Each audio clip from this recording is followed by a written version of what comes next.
Binge the full week of The Ray Taylor Show ad-free over at inspireddisorder.com/plus. This is The Ray Taylor Show. The Rehearsal, Season 1, Episode 1, Orange Juice, No Pulp. This episode originally aired July 15th, 2022. Welcome to the Rehearsal Recap Podcast, where I take a deep dive into each episode of Nathan Fielder's hit show. Join me as I break down the moments that make us laugh, cry, and shake our heads in disbelief. In this episode, the first episode of Nathan Fielder's new show, it is structured very similarly in a lot of ways to Nathan For You. In this first episode, we are introduced to kind of the first guinea pig, as it were, the first person to be helped by Nathan Fielder. It is Kor. He's a 50-year-old teacher who responded to a vague Craigslist ad, very vague Craigslist ad, and ends up participating in a project involving strangers recreating his apartment, recreating a bar, a trivia bar, and rehearsing a confession that he will be telling to one of his friends. The show explores the ethics and dilemmas of privacy. It's also a hilarious show and very impressive, the level at which Nathan Fielder goes. Definitely a show that has, I would say, Truman Show vibes to it. Also, maybe Schenectady, New York vibes as well, which... You know, the implementation of those types of things into reality, very unsettling. Definitely has a lot of similarities to other Nathan Fielder shows, other work that he's done. But this one definitely has the signature awkward humor of Nathan Fielder, but feels a bit more natural, I would say, which is nice. And in this episode, we find out Kor's lie is not a very big lie, but definitely there is there's definitely some trauma behind that lie that makes it so important for him, makes it so difficult for him to confess to his fellow trivia friends. So this episode starts with Nathan Fielder showing up to Kor's apartment. Find out that Kor is trivia. We find out that Kor is a teacher. We also find out that he is a fan of trivia. But I would go a bit further than just a fan. This man is obsessed, singularly obsessed with trivia, to a level that is a bit obsessive. But regardless of that, he is a big trivia fan, and he needs to confess. He needs to confess to his friends. He answered this vague Craigslist ad, which the Craigslist ad only said, "TV opportunity. Is there something you're avoiding? ?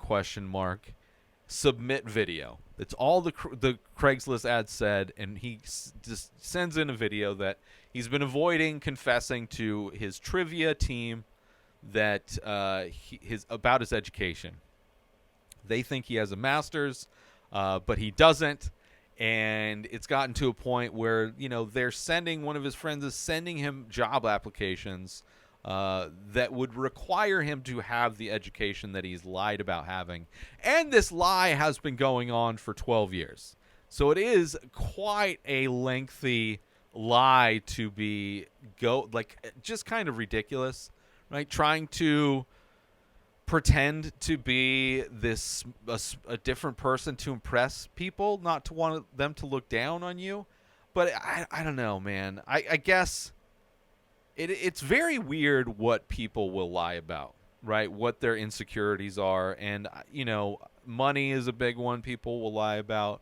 They'll lie about their family. Just a lot of things that they would be embarrassed about. And this show, not only exploring the idea of rehearsing for life's challenging events in your life, but also tackling the issues behind why it's such a big idea for these people who have been keeping up this charade for so long.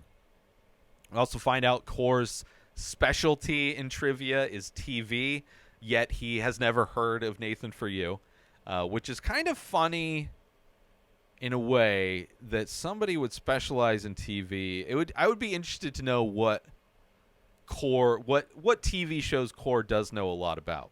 Because even though like I have watched a few episodes of Nathan For You, but even before I got HBO and was able to watch those shows or wherever it was on, whatever TV channel it was on, I still I knew about it in the TV sphere, right? Nathan For You is this show.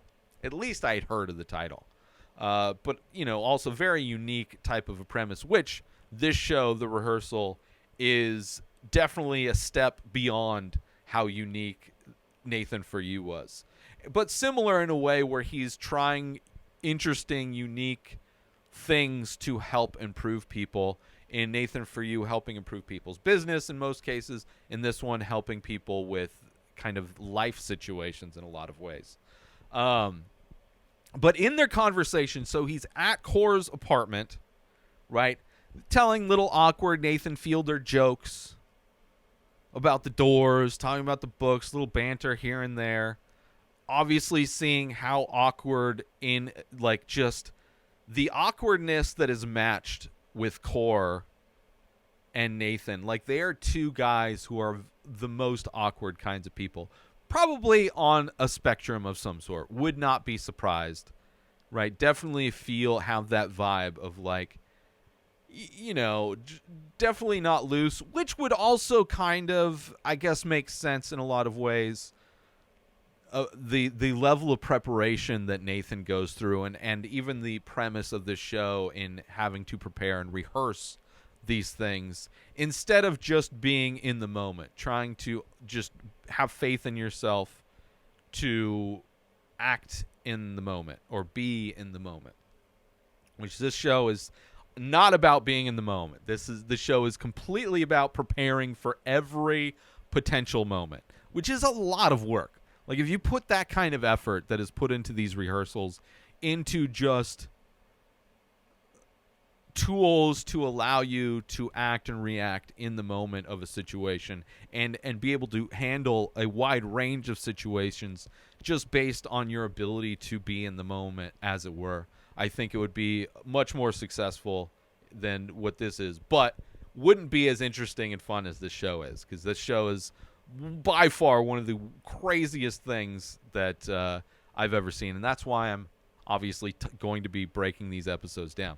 So anyway, in their conversation, Nathan reveals that their conversation has already happened dozens of times, and he's going to help Kor rehearse, right? And this is where we see, right, when he tells Kor that he's already had this conversation a dozen times, he's rehearsed every bit of it.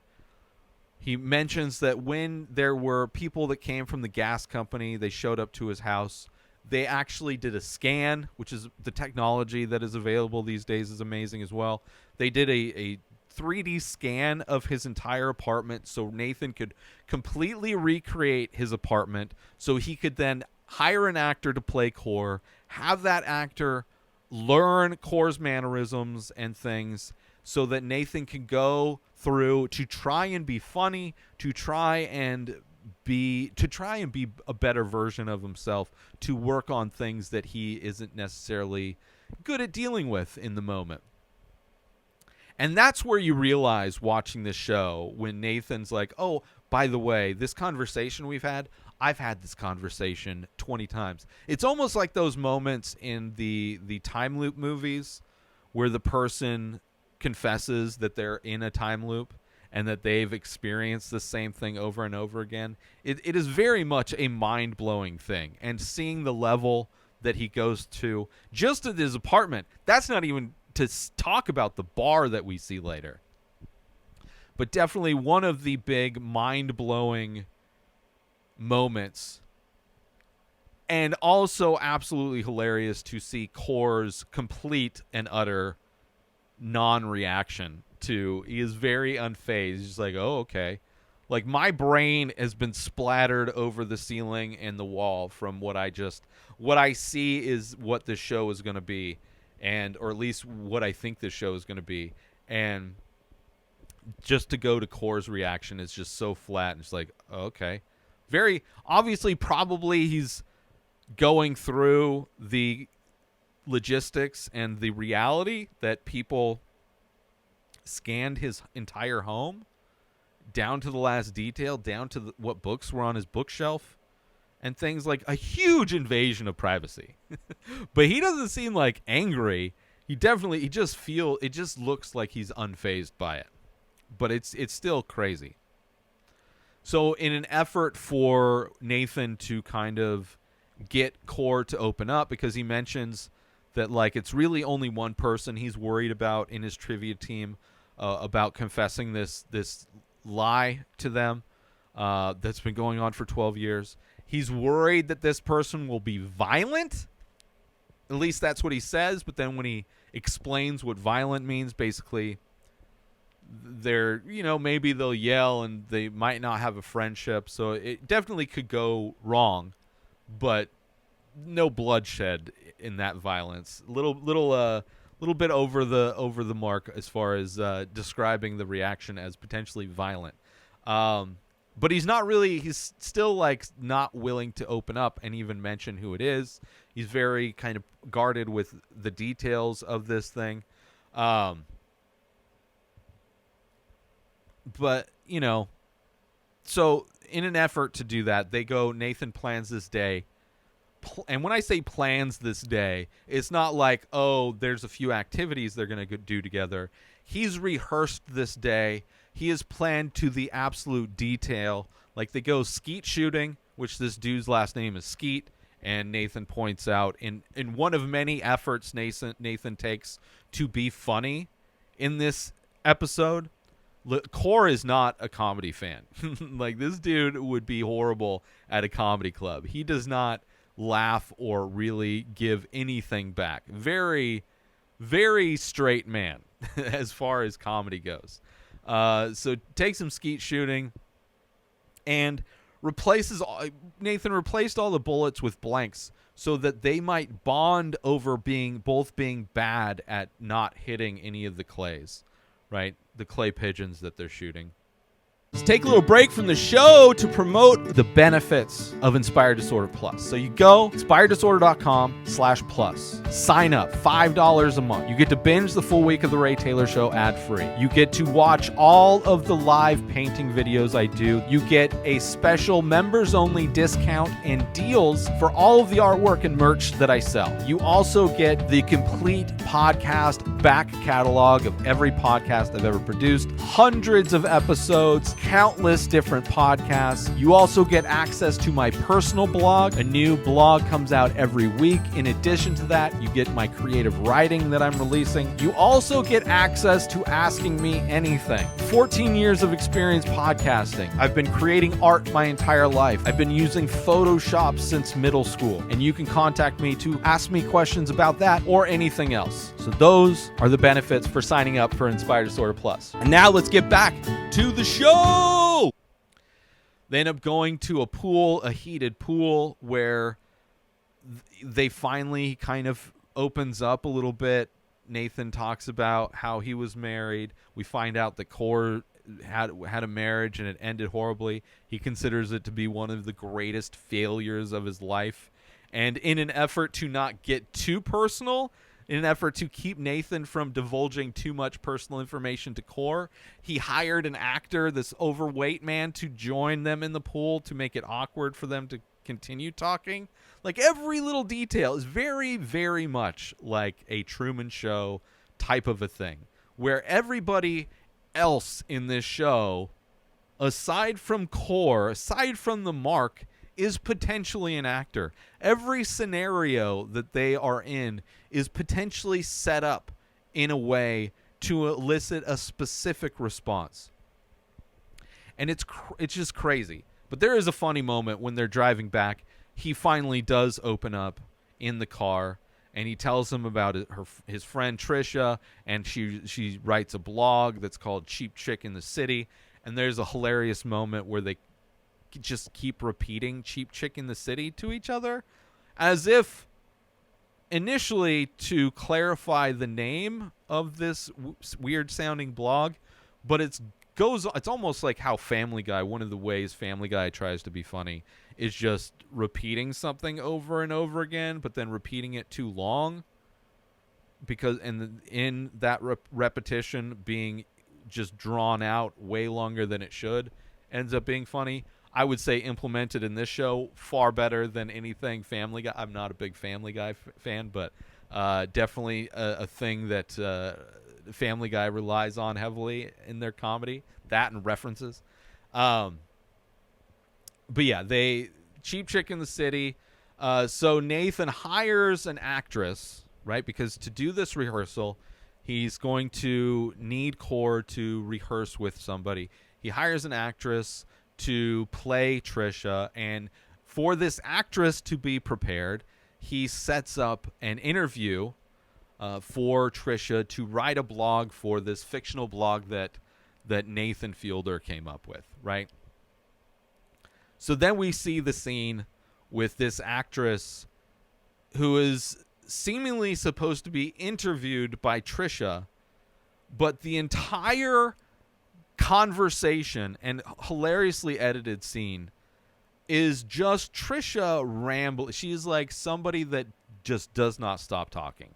She's a lot. Like, a lot of people in this world have that thing where I'm more of a listener than a talker. Like I can sit in silence by myself or with somebody else forever. I am not somebody that needs to talk to fill dead space with words.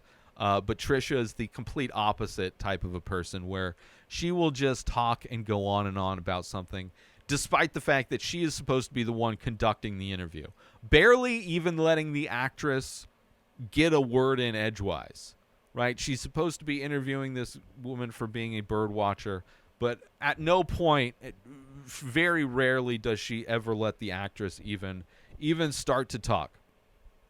So in that interview, in that kind of preparation for the actress, they also wanted to see how she might react to a lie, to somebody confessing a lie. So this actress also confesses a lie about how she doesn't have a sister named Trisha or whatever. And, she reacts just like, oh, that's kind of weird. Okay, that's fine. Right? She didn't react in any big way, not like she's offended by the fact that she was lied to. But they want to test, right? Everything in the show is testing. Test, right? Run it by. Let's do this over again. See how this goes, right? And of course, they're going to test to see her reaction. And then we see, right, the idea is he's going to confess to her one-on-one at a trivia night. That's something that they do together. So Nathan, as this show is showing, creates a replica of the bar that they're going to go to, down to the smallest details. It is insane the amount of detail put into this replica bar. It's got like you see the pictures that are crooked. You see the wear on the chairs is exactly like the bar. There's a balloon stuck to a vent that's exactly like the bar. Like exponentially more detailed than Nathan's recreation of Kor's apartment.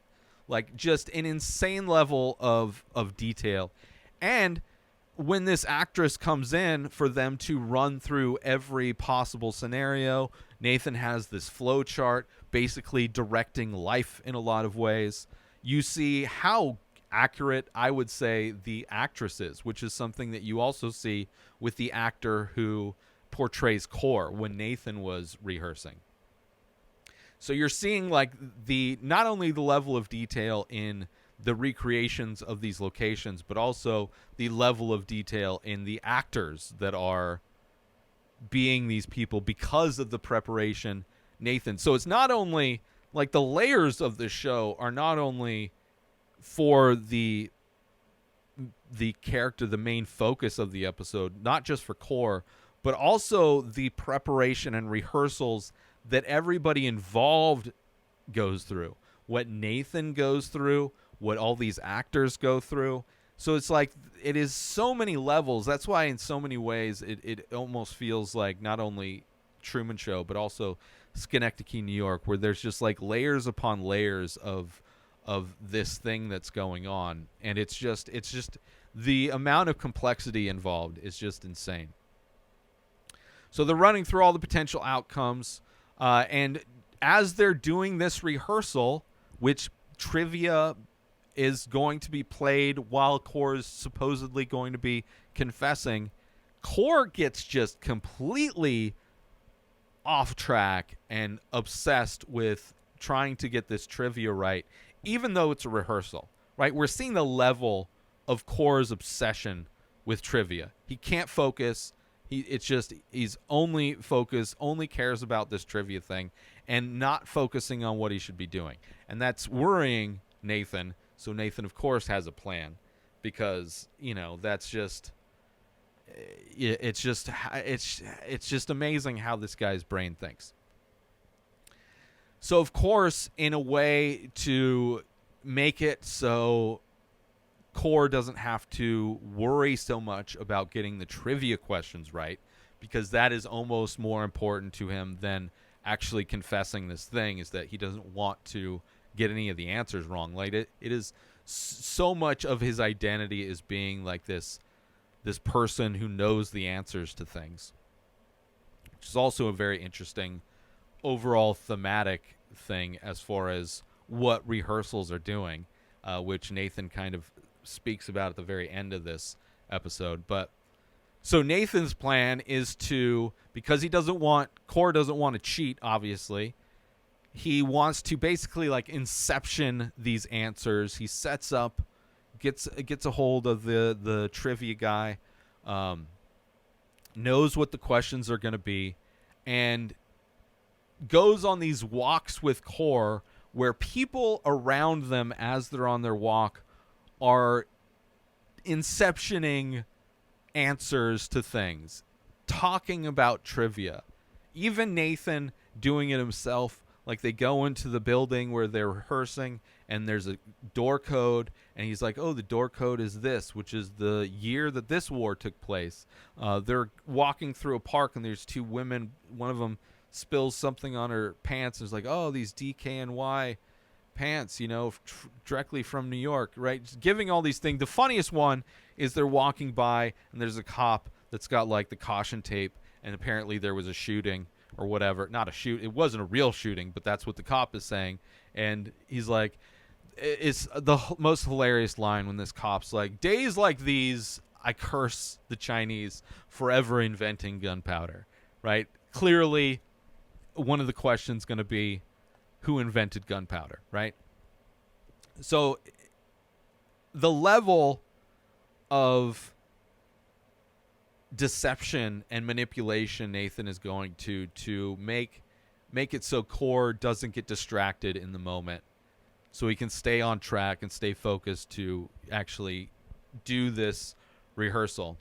And then they do like a dress rehearsal, basically, where this fake bar is full of fake actors, a bunch of extras, and you're seeing them run through all the different scenarios, including worst case scenario, right? He goes through a scenario where the actress portraying Trisha like would say the violent thing, right? And then walks away, and then everybody in the bar supposedly overheard, and they're like, oh, could you hear about that guy?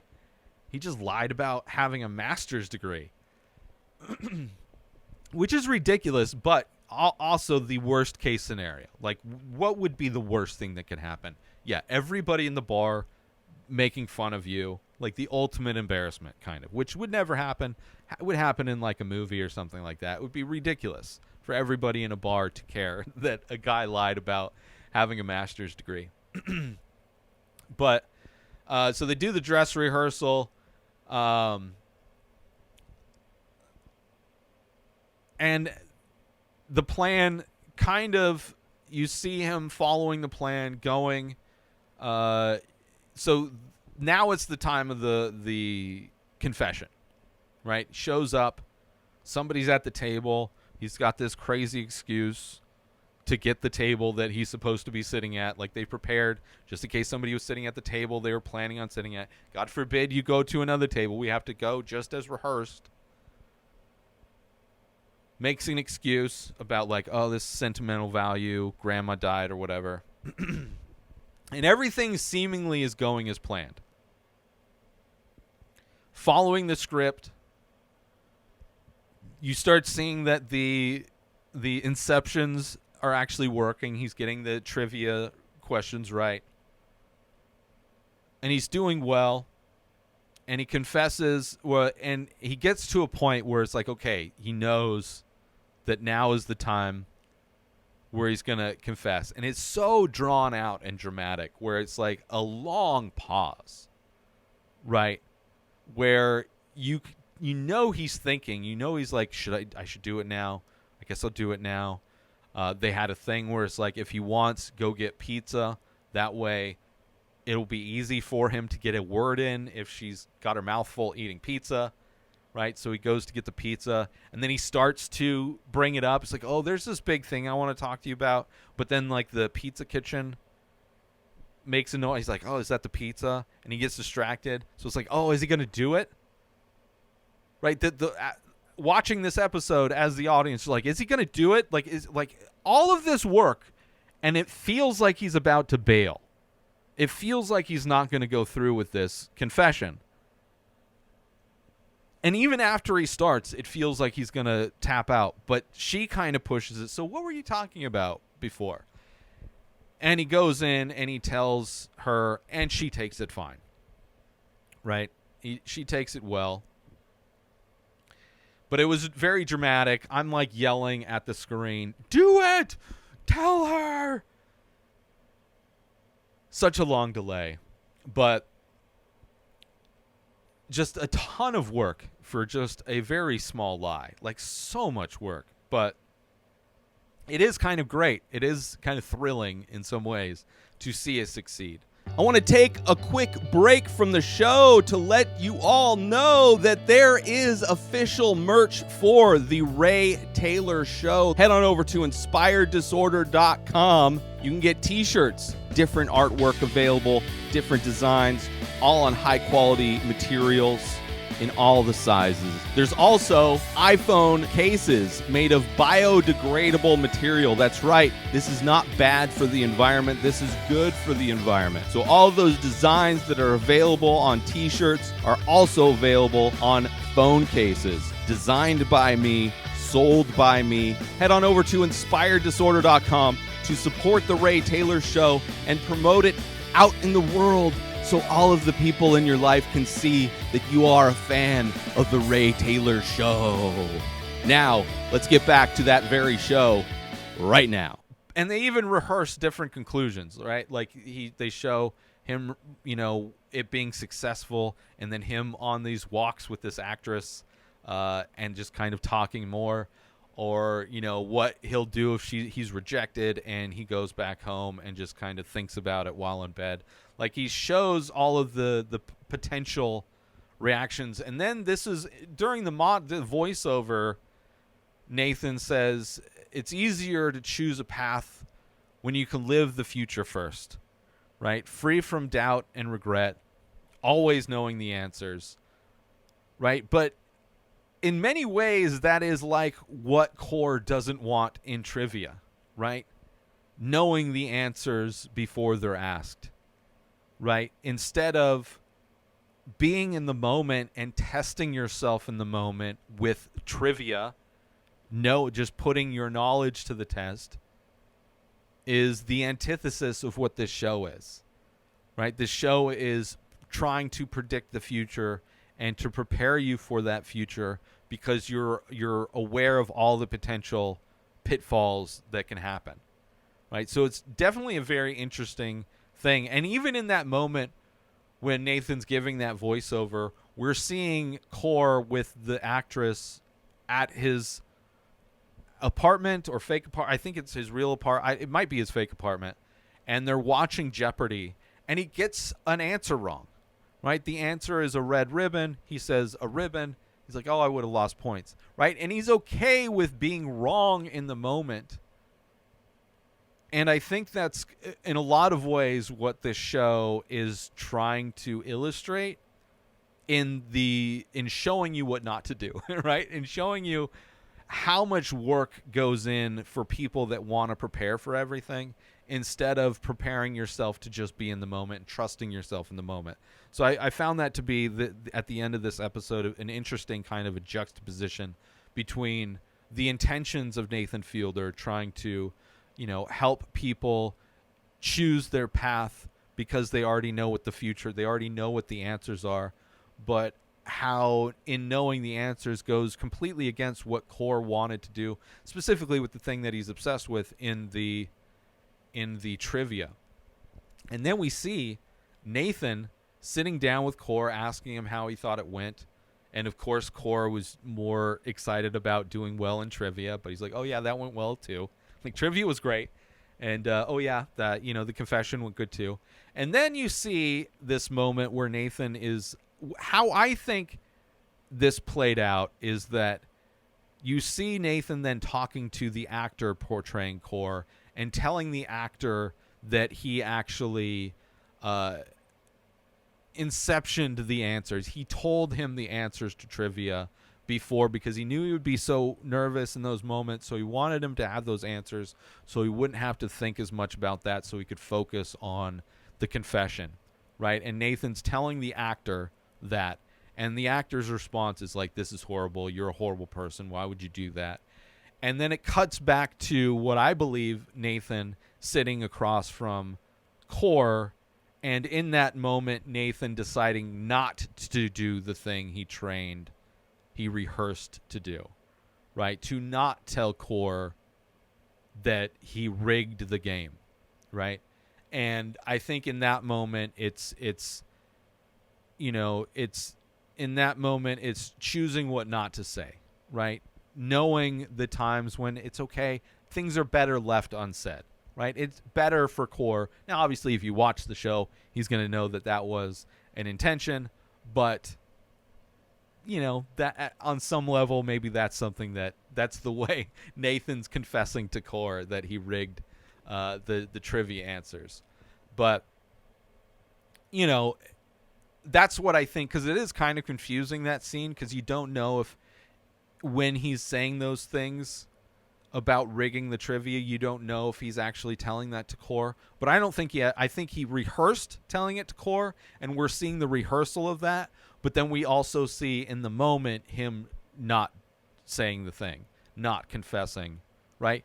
And I think in some ways it's showing that maybe coming clean about your education is something you could come clean about. Not a huge issue, but there may be things in life where it's better if they're left unsaid, if they're left not clarified, right? If it can enhance and make a situation better, not offend somebody and their complete moral outlook on trivia.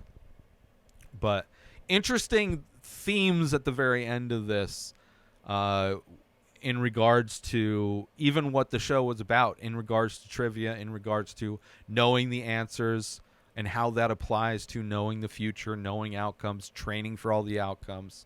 But it's pretty great. And then we see the last scene is Nathan talking to the bartender.